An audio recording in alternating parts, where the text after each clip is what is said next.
اس وقت ممبرا سے ایک انتہائی افسوسناک خبر آ رہی ہے۔ دارالرحمت ٹرسٹ کے چیف ٹرسٹی جناب عبدالسلام اسحاق راول صاحب کا انتقال ہو گیا ہے۔ جی ہاں، وہ گزشتہ 3 برسوں سے زیر علاج تھے۔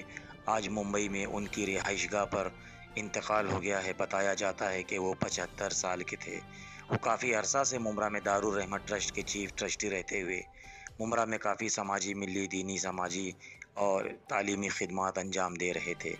دارالرحمت ٹرسٹ کے ماتحت آپ جانتے ہوں گے کہ ممبرا میں Abdullah Patel school, school, girls college, girls hostel, Kalsekar اسپتال، کالسیکر کالج جیسے کئی تعلیمی اور ملی ادارے خدمات انجام دے رہے ہیں، جس کے سلام راول صاحب چیف ٹرسٹی تھے اور انہی کی نگرانی میں یہ سارے ادارے کام کر رہے تھے۔